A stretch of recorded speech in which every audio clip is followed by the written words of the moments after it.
Hello everyone, मैं मनवीर और आप देख रहे हैं लाइफ स्टडी एट होम। तो कैसे हैं आप? उम्मीद करता हूँ आप अच्छे होंगे। तो जैसा कि डेली हम 10 क्वेश्चन लेके आते हैं आपके लिए, टॉप मोस्ट प्रीवियस ईयर के एग्जाम में आए हुए होते हैं।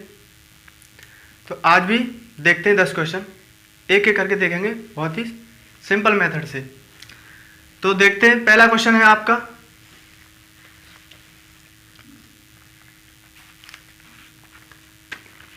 यदि एक संख्या का 1/7 इसके 1/11 हिस्से से 100 अधिक है तो वह संख्या है। सिंपल क्वेश्चन है बिल्कुल। क्वेश्चन नंबर पहला, एक संख्या का 1/7 इसके 1/11 हिस्से से 100 अधिक है। कोई संख्या होगी, उसका 1/7 है और इसी संख्या का 1/11, इसी संख्या का 1/11, इन दोनों का जो अंतर है वही तो 100 के बराबर है। कोई संख्या होगी, उसका 1/7 और उसी का 1/11 का जो अंतर है वो 100 के बराबर है। तो करते हैं इसे। तो ऐसे क्वेश्चन को करने के लिए सबसे पहले आपको वो संख्या माननी पड़ेगी कि वो संख्या कितनी है। जब आप वो संख्या मान लेंगे तो उसका 1/7 भी निकाल लेंगे और उसका 1/11 भी निकाल लेंगे और दोनों को रख देंगे। तो कैसे करते हैं? तो मेरे हिसाब से आप अगर देखेंगे तो मैं तो आपके लिए यही बताऊंगा कि संख्या को इसके जो हर हैं उनके लासा के बराबर मान लो कि वो संख्या मान लिया क्या है। तो 7 और 11 का लासा क्या आने वाला? 77। तो मैंने आपको बता दिया कि वो जो संख्या है जिसका 1/7 और 1/11 का अंतर जो 100 है, या फिर एक उस संख्या का 1/7 1/11 से 100 अधिक है, तो वो संख्या मान ली 77 है। तो आप मुझे ये बताइए कि 77 का 1/7 कितना होगा? संख्या 77 मान ली। अब 77 का 1/7 11, उसी संख्या का 1/11 किसका जो मानी थी, तो 77 का 1/11 7। अब देखो 11 7 से कितना अधिक है? 11 7 से कितना अधिक है? आप बोलेंगे 4 अधिक है। और क्वेश्चन में कितना अधिक दिया है? किस बोला है? 100 अधिक है। तो 4 के बराबर 100 होगा और यहां से 1 यूनिट के बराबर क्या होगा? 25। तो आपने माना क्या था? 77। तो हम कहेंगे कि 77 के बराबर क्या होगा? तो 77 इंटू 25 करने वाले हैं। क्यों करने वाले हैं 77 इंटू 25? क्योंकि हमने जो संख्या मानी थी वो 77 ही तो मान ली थी। तो 1 यूनिट की वैल्यू 25 आई तो 77 यूनिट की वैल्यू कितनी आएगी? तो 25 7 175 हासिल 70 है और 25 7 175, 175 और 10 185, 185 और 7 192। तो वो जो संख्या है वो कितनी होगी? 1925। समझ में आया? समझ में आ गया होगा। सिंपल क्वेश्चन था। फिर भी अगर आपका कोई डाउट दिमाग में उमड़ रहा है तो कमेंट बॉक्स में लिख दीजिए, आगे बताने की मैं कोशिश करूंगा। आइए देखते हैं नेक्स्ट क्वेश्चन क्या है। वर्गमूल क्या होगा इसका? क्वेश्चन है, इसका वर्गमूल निकालना है। तो निकालते हैं वर्गमूल।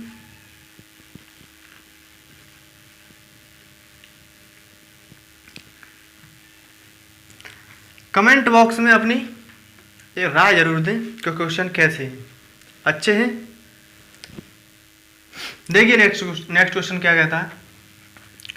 535.9225, इसका क्या निकालना है? वर्गमूल निकालना है। इसका क्या निकालना है? वर्गमूल। तो देखो ट्रिक के चक्कर में मत पड़ना, क्योंकि इसकी क्या ट्रिक हो सकती है, उससे जल्दी अगर करना है तुम्हें तो जो तुम्हारा साधारण मेथड है, जो बेसिक है, वही अपनाओ और देखो आंसर पाते हैं अभी 10 सेकंड में। तो एक बात तो पक्की है यहाँ पर कि दशमलव जो होगा इसमें 4 अंक बाद है, तो वर्गमूल में 2 अंक बाद होने वाला है। इसके आगे भी कोई संख्या हो, मान लो इसके आगे कोई भी हो, वैसे तो यहाँ पे 3 है तो 2 अंक ही आने वाले हैं आगे, क्योंकि वर्गमूल में अगर वर्ग में 4 अंक होंगे तो वर्गमूल में 2 आते हैं। यहाँ पे कितने, 2 2 4 2 6 7, तो 4 आने वाले हैं। लेकिन उससे हमें कोई वो नहीं है, हमें इतना पता है कि दशमलव के पीछे 4 अंक हैं, तो जो वर्गमूल में दशमलव आएगा वो 2 अंक बाद आएगा। इतनी बात क्लियर कर ली है हमने। करते हैं इसे उसी कॉन्सेप्ट के साथ करेंगे भागवती से।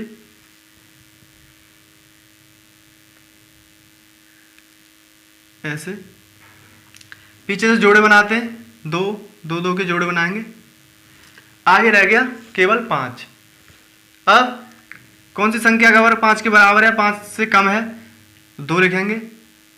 2 का वर्ग 4,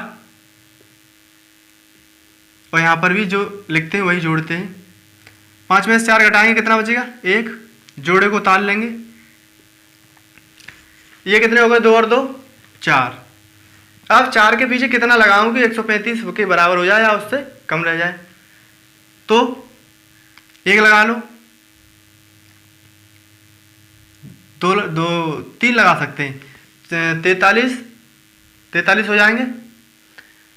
4 के पीछे अगर 3 लगाएंगे तो 43 हो जाएंगे, तो ये होगा 43। तो 43 का गुणा किस में करना है, 3 में ही करना है। 3 3 9, यहाँ पे भी 3 लिखेंगे। 3 3 9, 3 चौक 12, ये कितने हुए, 129। ये कितने हो गए, 46। 5 में से 9 गए, 15 में से 9 गए, 6 बचे, और 12 कुछ नहीं बचा। यहां से ऊपर से उतार लेते हैं हम 92 का जोड़ा। अब देखो 46 है, यहाँ पे 46 के पीछे कितनी संख्या लिख सकते हैं कि 692 के बराबर हो जाए या उससे कम रह जाए, तो 461 ही बनने वाली है। अगर 1 लिखते हैं तो 1 ही लिख पाएंगे, क्योंकि 2 लिखते हैं तो 462 दूनी करने पड़ेंगे, तो इससे ज़्यादा होंगे, तो यहाँ पर 1 लिख लिया, तो ये हो गया 461 एकम 461। आगे करना कोई ज़रूरी नहीं है। क्यों ज़रूरी नहीं है, इतना आ गया। हमें क्या पता था कि पॉइंट के बाद देखो यहाँ पॉइंट यहाँ आने वाला है, पॉइंट यहीं आने वाला है। कितने अंक हैं इसमें, देखो पीछे से 1 2, आगे हैं 3, तो आगे 3 है तो पॉइंट तो यहीं आने वाला है। यहाँ से 35 यहाँ उतार लिए थे, और ये बचे थे 6। जब हमने 92 उतारे, पॉइंट यहाँ था तो पॉइंट लगा लिया। तो ऑप्शन में देख सकते हैं आप कि 23.1, आगे कुछ भी हो, यहाँ से हमारा अनुमान लग गया कि इतना ही होने वाला है। आगे पॉइंट के कोई भी संख्या हो जो ऑप्शन में देख लेंगे, उस तरह से लगा देंगे। जहाँ तक हो सके वहाँ तक टाइम कम लगना चाहिए। नेक्स्ट क्वेश्चन करते हैं।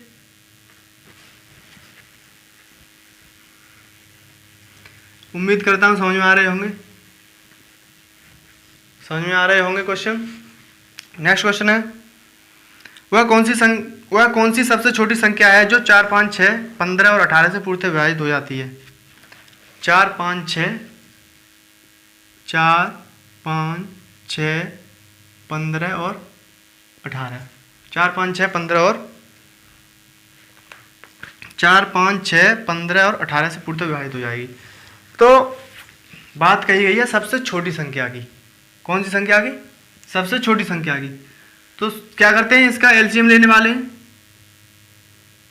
2 से, ये 2 बार, ये 5, ये 3, ये 15 और ये 9, फिर 2 से 1 5 3 और 15 और ये 9।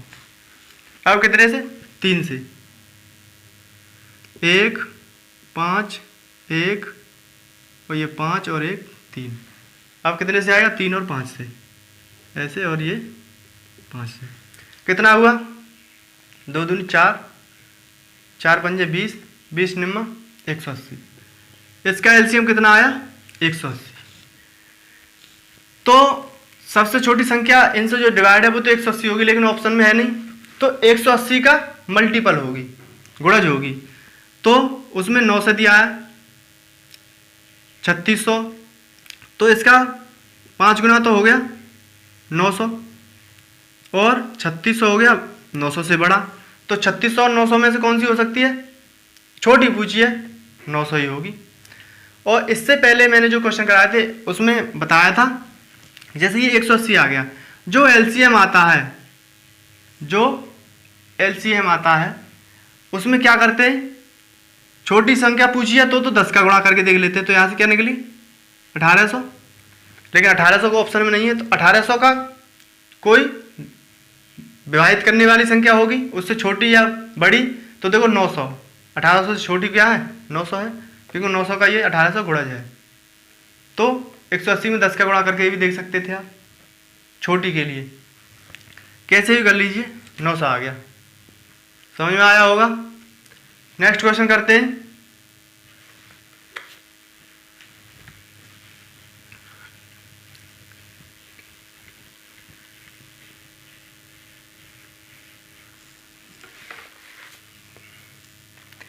दो उम्मीदवारों के बीच हुए चुनाव में एक उम्मीदवार कुल वैध वोटों का 55% प्राप्त करता है।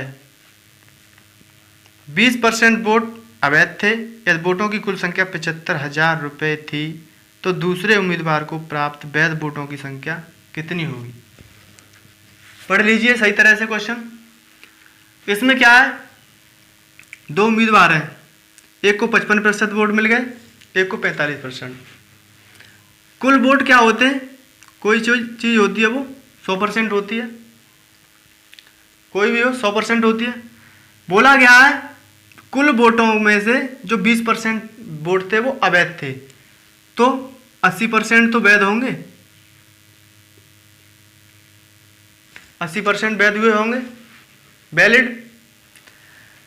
100% की आवश्यकता हमारे लिए यहाँ पे इसलिए नहीं है क्योंकि यहाँ पे कुल वोटों की संख्या दी है कितनी, 75,000। तो 75,000 का 80% और उसका भी दूसरे को कितने वोट मिले होंगे, तो एक को मिले 45, पूछा है दूसरे वाले को, तो कोई चीज़ 100 होती है, एक को मिल गया 55, तो दूसरे को 45% मिले होंगे।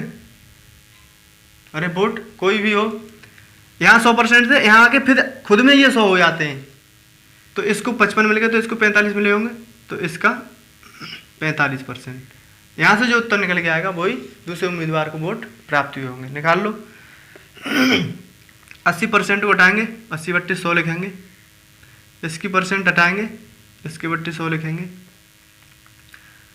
1 2 3 4, 1 2 3 4, कितना बचा 75 गुणा 8 गुणा 45, 8 पंजे 40, हासिल के 4, 8 सत्ते 56 और 4 60, 60 में गुणा कर दो 45 का, इसमें 6 का गुणा कर दो, 2 जीरो तो ये वाले आने ही हैं, 6 का गुणा करेंगे 30, हासिल 3, 6 चौक 24 और 3 27।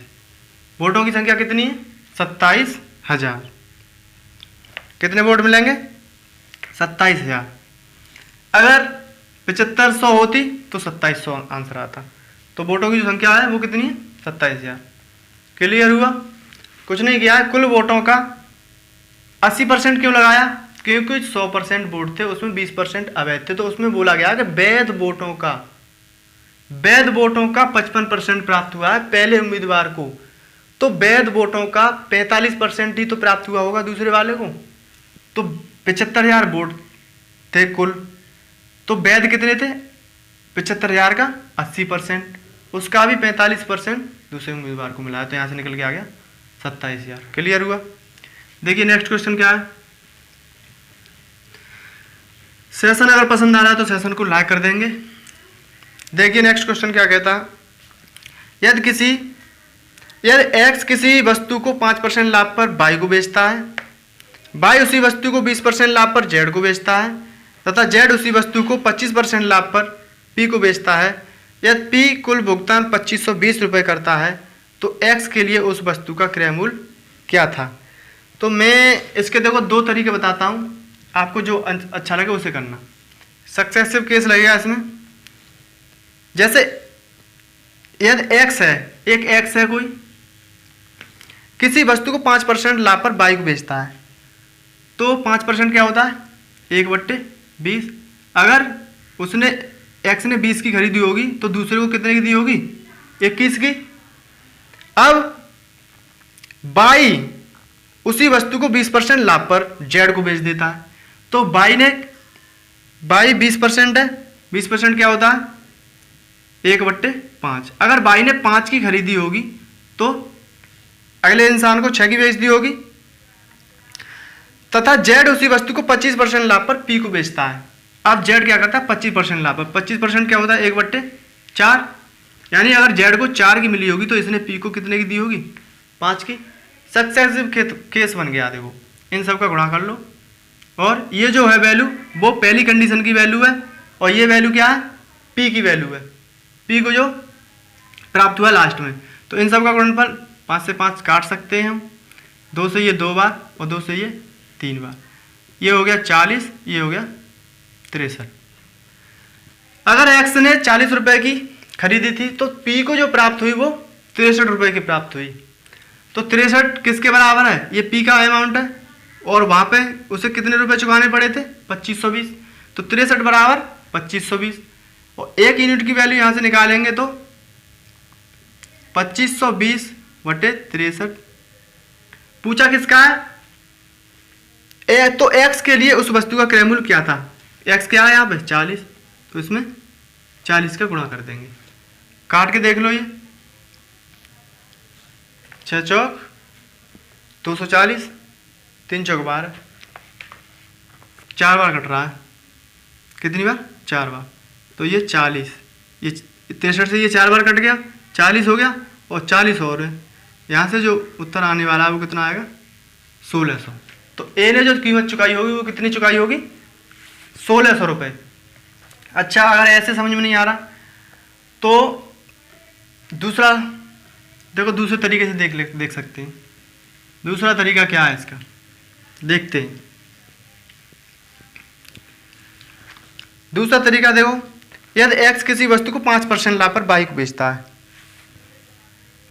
तो x किसी वस्तु को, x है ये 5% पे बाई को बेचा इसने। मान लो इसने यहाँ तक 5% क्या होता है, 20 की चीज़ 21 में बेच दी बाई को। अब बाई ने क्या किया, उसी वस्तु को 20% लाभ पे, यानी 5 की चीज़ 6 में बेच दी। तीसरे ने क्या किया, जेड उसी वस्तु को 25% लाभ पर पी को बेचता है। 25% क्या होता है, 4 से 5। ये इसको ट्रांसफर करता है, ये इसको, ये इसको। तो माना कि ये वैल्यू जो है वो किसकी है, पी की वैल्यू है। 5 बराबर 25, और यहाँ से 1 यूनिट की वैल्यू इतनी निकलेगी, कितनी निकलेगी, 5 बार 504। 4 की निकालनी है तो इसमें 4 का गुणा करेंगे तो 2016। मतलब ये जेड को मिली होगी 2016 की, तो जेड ने पी को दे दी कितने रुपए की, 2520 की। अब 6 के बराबर रख लो 2016, इसमें 6 का भाग देंगे, देते हैं। 6 से कितनी बार कटेगा, 3 बार। 6 से 3 बार कटा, कितने बचे, 2, फिर 3 बार, फिर कितने बचे, 3, 6 छिंग 36।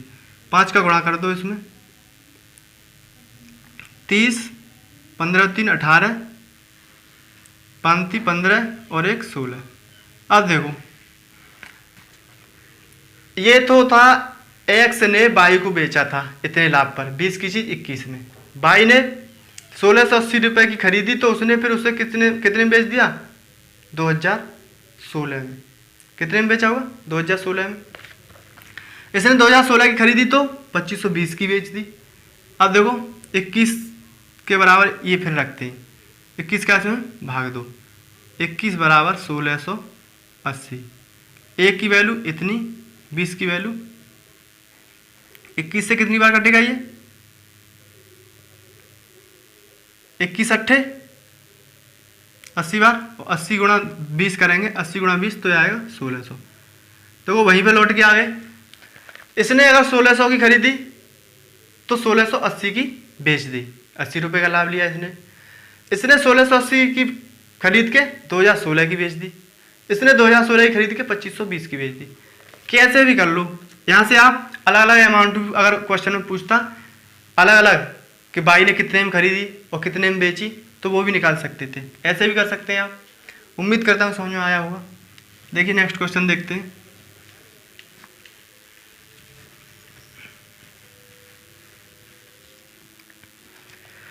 दी गई 3 संख्याओं में दूसरी संख्या पहली की दुगनी तथा तीसरी की दुगनी है। कोई संख्या है, 3 संख्या हैं, पहली, दूसरी और तीसरी। क्या बोला गया? दूसरी संख्या पहली की तिगुनी है। दूसरी संख्या पहली की तिगुनी, अगर ये 1 तो ये 3 है। और क्या बोला? तथा तीसरी की दोगुनी है। दूसरी संख्या पहली की तिगुनी, दूसरी जो संख्या है वो पहली की 3 गुनी है, तथा तीसरी की 2 गुनी है। यही वाली, ये जो दूसरी संख्या है इसकी 3 गुनी है तो इसकी 2 गुनी है। तो देखो ऐसा रेशियो बनाने के लिए क्या करना पड़ेगा? अगर इसकी 3 गुनी करनी है तो मानते हैं ये 2 है और ये 6 है और ये 3 है, इससे काम चल जाएगा। देखो पहली की 3 गुनी है दूसरी संख्या और तीसरी की 2 गुनी है, हो गया काम। अब आगे क्या पूछा है? यदि तीनों संख्याओं का औसत 77 है तो दूसरी संख्या का मान ज्ञात कीजिए। हो गया, तीनों संख्याओं का औसत दिया है 77। तो औसत बराबर क्या होता है? औसत का जो फॉर्मूला होता है वो क्या होता है? पदों का योग बटे उनकी कितनी संख्या है, यही तो औसत के बराबर होता है। तो औसत कितना दिया है? 77। इनका औसत क्या होगा? इनका योग बट्टे इनकी संख्या।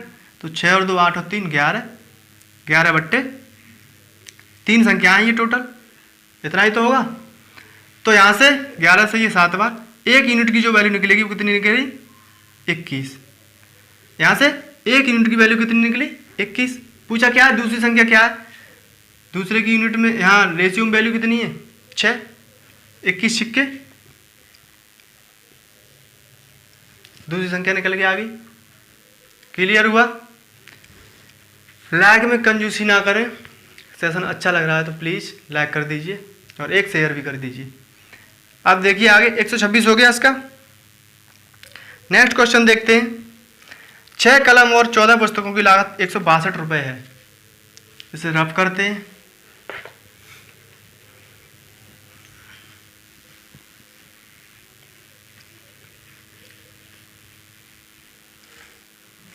क्या दिया है?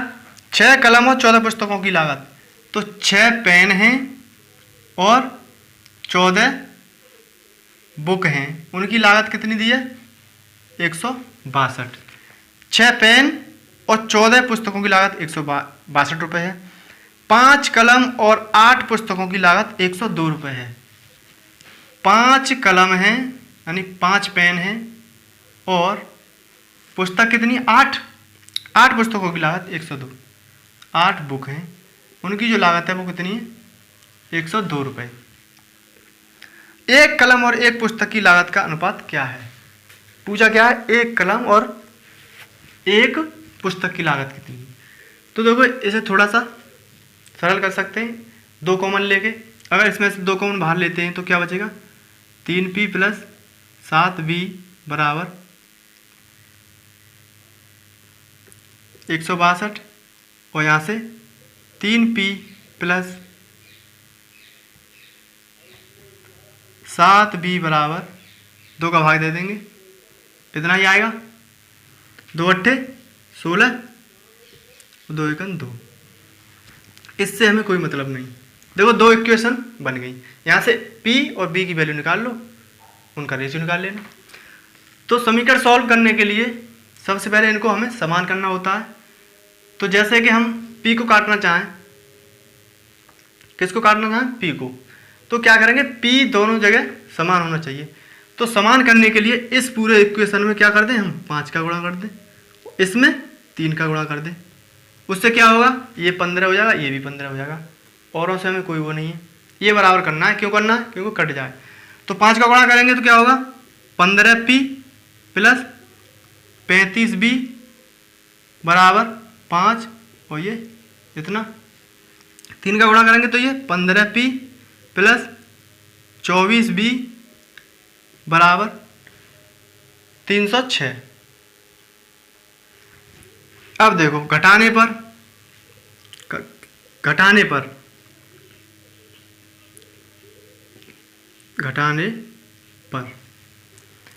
पर ये माइनस ये माइनस ये माइनस, ये कट गया। 35 और 24 का डिफरेंस 11, और ये है 300, और ये माना कि ये 300 है, और ये 405, तो कितने बचते, ये है 300, ये 405, कितने बचते, 105 बचते। लेकिन ये कितने 306 हैं, कितने बचेंगे, 99। तो b की वैल्यू यहाँ से जो निकली वो कितनी निकली, 9। b का मान 9 आया। आप किसी भी समीकरण में रख दीजिए, वहीं से आपका वैल्यू एक ही निकल आएगी। माना कि यहाँ पे रख दिया तो 14 में 126 इधर जाएंगे, 162 में से घटेंगे तो यहाँ से निकलेगा 6p बराबर 162 माइनस 126, कितना आएगा, 6, और ये 5 में 2 गए 3, 36। ये 6p के बराबर है। और यहाँ से p की वैल्यू कितनी निकल के आ गई, p की वैल्यू 6 और b की वैल्यू 9। पेन का मूल्य 6 रुपये और पुस्तक का मूल्य 9 रुपये। अनुपात क्या होगा, 3 दूनी 6, 3 तिया 9। इनमें जो रेशियो होगा वो 2 और 3 का होगा। क्या पूछा है उसमें, पेन और पुस्तक का पूछा है तो 2 3, और पुस्तक और पेन का पूछा है तो 3 2। एक कलम और एक पुस्तक की लागत का अनुपात क्या है, तो यही होगा 2 अनुपात 3 होगा। नेक्स्ट क्वेश्चन देखते हैं, समझ में तो आ रहा है या नहीं। उम्मीद तो मैं यही कर रहा हूँ कि समझ पा रहे होंगे, एक एक स्टेप बता रहा हूँ बिल्कुल। नेक्स्ट क्वेश्चन देखिए,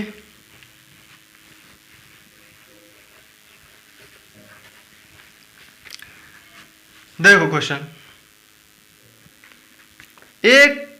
एक काम का 2/5 भाग x दिनों में पूरा करता है। देखो कोई a है, वो एक काम होगा कोई, उसका 2/5 भाग x दिनों में पूरा करता है। इसके बाद वह b को भी बुला लेता है और वे एक साथ मिलकर 6 दिनों में शेष काम को समाप्त कर देते हैं। यदि b अकेले 100/6 दिन लेता है तो x का मान ज्ञात कीजिए। तो कोई काम होगा, उसका 2/5 कोई काम होगा पूरा कंप्लीट, उसका 2/5 ए कोई लड़का होगा, इसको करने में क्या कितना टाइम लेता है, x दिन। पूरा काम नहीं, पूरे काम का 2/5वां हिस्सा करने में वो x दिन लेता है। फिर क्या करता है, फिर a काम करता है और b को भी बुला लेता है, यानी a और b दोनों काम करते हैं। कितना काम करते हैं, शेष काम। तो ये 2/5 करते हैं तो शेष कितना बचा होगा, 3/5। तो a और b मिलके 3/5 को कितने दिन में कर लेते हैं, 6 दिन में। ये इसमें बोला गया है। क्या बोला है, इसके बाद वह b को बुलाता है और वे एक साथ मिलकर 6 दिनों में शेष काम को समाप्त करते हैं। तो शेष काम 3/5 ही तो बचा, 2/5 a ने कर लिया। अब जो शेष बचा वो कितना बचा, 3/5। इसको कौन कौन करेंगे, a और b दोनों करेंगे। कितने दिन में करते हैं, 6 दिन में। अब मुझे आप ये बताइए, 3/5 काम 6 दिन में करते हैं, तो टोटल काम कितने दिन में कर रहे होंगे। तो टोटल काम करने के लिए इसमें गुणा कर देंगे, 6 × 5/3 यानी 10 दिन। यहाँ से जो निकलेगा वो कितना निकलेगा, 10 दिन में। तो a प्लस बी जो काम करेंगे, टोटल काम वो कितने दिन में करेंगे, 10 दिन में। a प्लस बी टोटल काम कितने दिन में कर लेंगे, 10 दिन में। अभी हमने इससे कोई मतलब नहीं है, यहाँ से हमने a प्लस बी का टोटल काम करने में जो समय लगा वो लगा 10 दिन, ये निकाल लिया। आगे क्या दिया, b अकेले 100/6 दिन लेता है। इसी काम को पूरा करने में अगर b को लगाया जाता है तो वो कितना टाइम लेता है, 100/6 दिन। हो गया। अब क्या है, एलसीएम लेंगे इसका, 100/6 और 10 का एलसीएम 100 ले लिया, 10 का भाग 100 में 10 बार और 100 का भाग इसमें 6 बार जाएगा। ये कैसे करते हैं, इसमें गुणा कर देते हैं, इसमें भाग देंगे, जैसे 100 में 100/6 का भाग देंगे, 100 से 100 कैंसिल, 6 बचेगा। अब बी की जो क्षमता आई 6 आई और दोनों की क्षमता 10 आई, तो ए की क्षमता कितनी होगी, यहाँ से 4 होगी। कैसे होगी, अरे बी की तो 6 है ना और टोटल 10 है, तो ए की 4 ही तो हुई, तो ए की जो क्षमता है वो कितनी है, 4। अब देखो इसका मान पूछा है, 4 की रफ्तार से काम करता है वो, टोटल काम कितना था 100, तो इसने टोटल काम तो किया नहीं है, कितना काम किया, टोटल का 2/5, तो 100 का 2/5 काम कितना हुआ, पहले तो ये निकाल लो, 40 कितना हुआ, 40, 5 से ये 20 बार 20 दूनी 40। अब 40 काम करने में इसने कितना समय लिया होगा, तो 40 काम करने में इसने, इसकी रफ्तार क्या थी, इसकी क्षमता क्या थी 4, तो कितना टाइम लिया होगा 10 दिन। ए ने 2/5 काम करने में जो समय लिया होगा वो कितना लिया होगा 10 दिन। समझ गए होंगे, कोई ज़्यादा वो नहीं है, ठीक ठाक है। नेक्स्ट क्वेश्चन देखेंगे, देखिए नेक्स्ट क्वेश्चन क्या कहता है।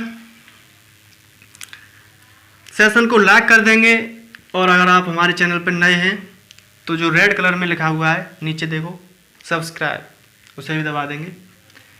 देखिए नेक्स्ट क्वेश्चन है, 500 रुपये का 2 साल में 2 विभिन्न बैंकों से प्राप्त ब्याज में जो अंतर है वो 2.5 रुपये का है, उनकी ब्याज दरों में कितने का अंतर है।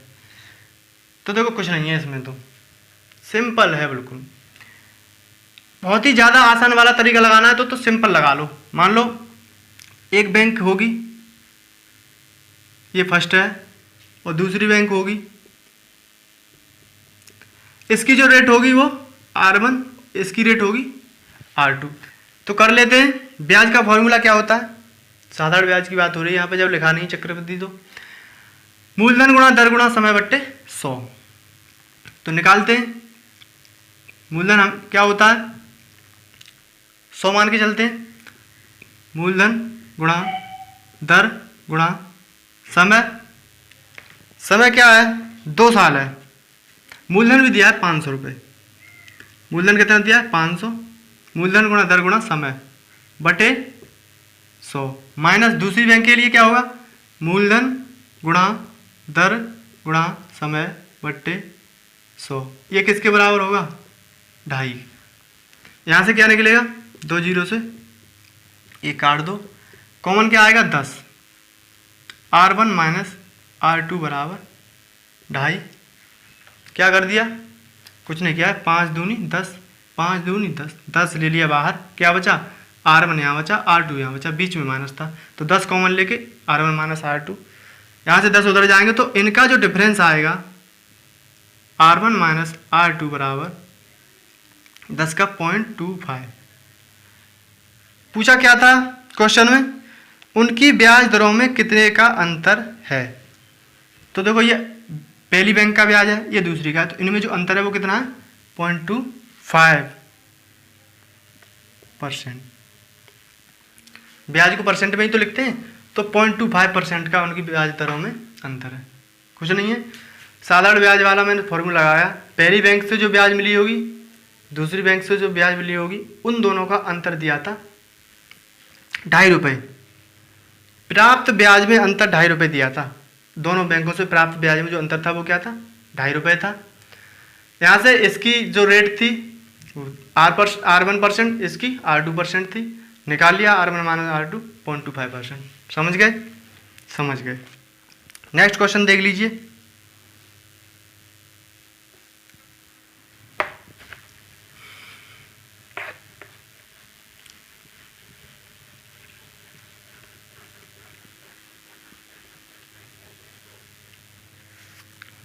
दो वृत्तों के व्यास का योग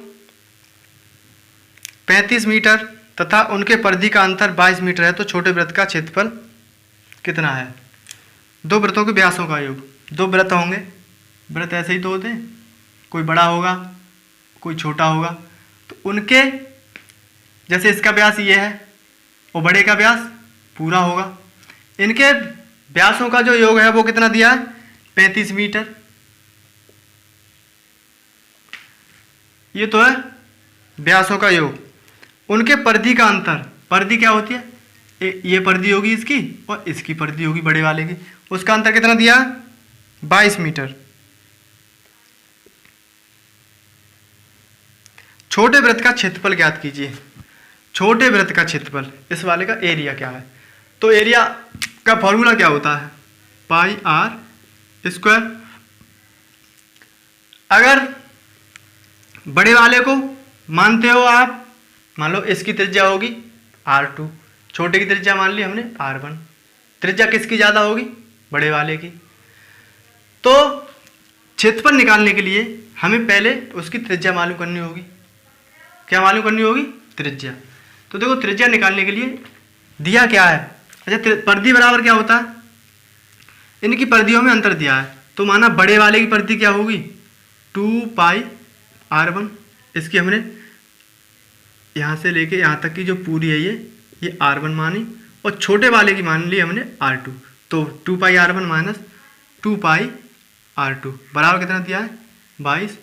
2 पाई यहाँ से कॉमन ले लेंगे तो R1 माइनस R2 आ गया 22, यहाँ से R1 माइनस R2 बराबर 22 और बटे 2 पाई।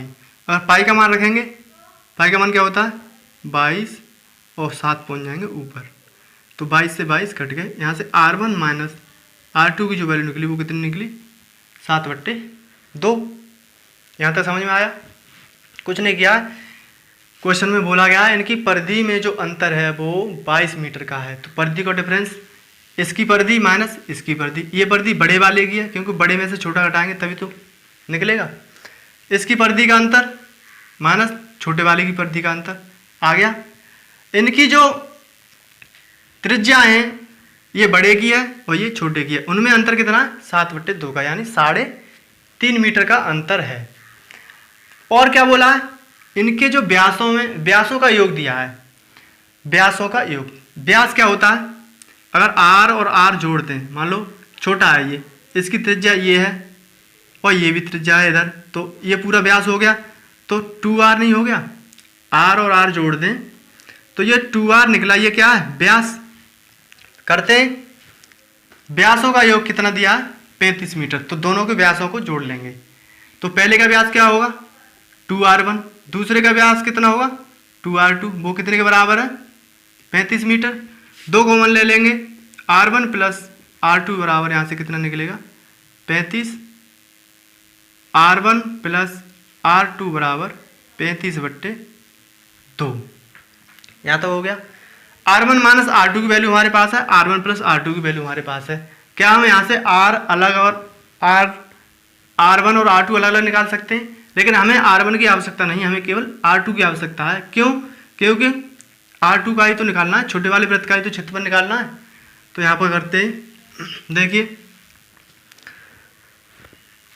यह है R1 माइनस R2 बराबर 7/2, R1 प्लस R2 बराबर है 35/2। घटाने पर, क्यों घटा रहे हैं, हमें R1 काटना है और R2 की वैल्यू तो निकालनी है एक बार में ही।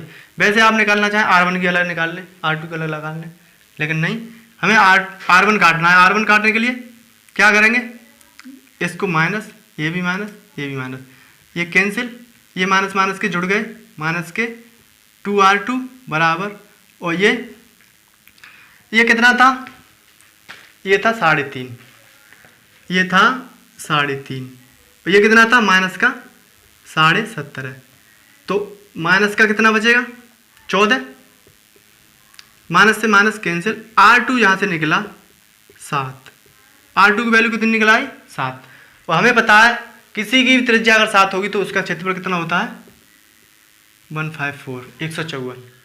नहीं पता तो आप कर सकते हैं पाई R स्क्वायर से।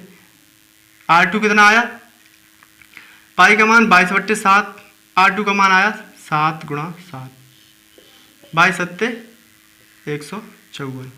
ऐसे कर सकते, समझ में आया? वैसे आपको अगर ये करना था तो 2 स्टेप में हो जाता, बिल्कुल 2 स्टेप में। कहाँ से हो जाता देखो,